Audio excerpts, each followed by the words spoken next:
নির্যাতিত করেছে তাদেরকে আইনানুগ বিচারের মাধ্যমে শীঘ্রই উপযুক্ত শাস্তি দেওয়া হবে। একই কথা দেশের সকল মন্ত্রণালয়, সংস্থা, শিক্ষা প্রতিষ্ঠান, নানা কর্মক্ষেত্রের জন্য প্রযোজ্য। সর্বত্র অপরাধীর বিচার হবে। আজ প্রত্যেকটি প্রতিষ্ঠান ও তার সদস্যরা নিজ নিজ কর্তব্য পালন করার মাধ্যমে দ্বিতীয় স্বাধীনতাকে উপভোগ করবেন, দেশকে গৌরবের শীর্ষে নিয়ে যাবেন এবং দেশবাসীকে এবং জগৎবাসীকে উপভোগ করার সুযোগ করে দেবেন। আমি জাতির পক্ষ থেকে প্রত্যেকের নির্ভয়ে আনন্দ চিত্তে নিজ নিজ কর্মস্থলে নিজ নিজ সামর্থ্য নিয়ে এগিয়ে আসতে অনুরোধ করছি। দেশের সকল মানুষকে আজ স্বাধীন, নির্ভয়, নিরুদ্বেগ থাকার জন্য নিশ্চয়তা দেওয়ার জন্য আমাদের ছাত্র শহীদরা প্রাণ দিয়েছেন।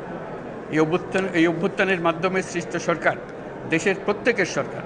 এখানে থাকবে সকলের আকাঙ্ক্ষা পূরণের অধিকার। অরাজকতার বিষবাষ্প এখন যেই ছড়াবে, বিজয়ী ছাত্র জনতা সহ মুক্ত মানুষের আইনশৃঙ্খলা বাহিনীর পূর্ণ শক্তি তাকে ব্যর্থ করে দেবে। নিষ্ঠুর স্বৈরাচারী সরকার দূর হয়ে গেছে।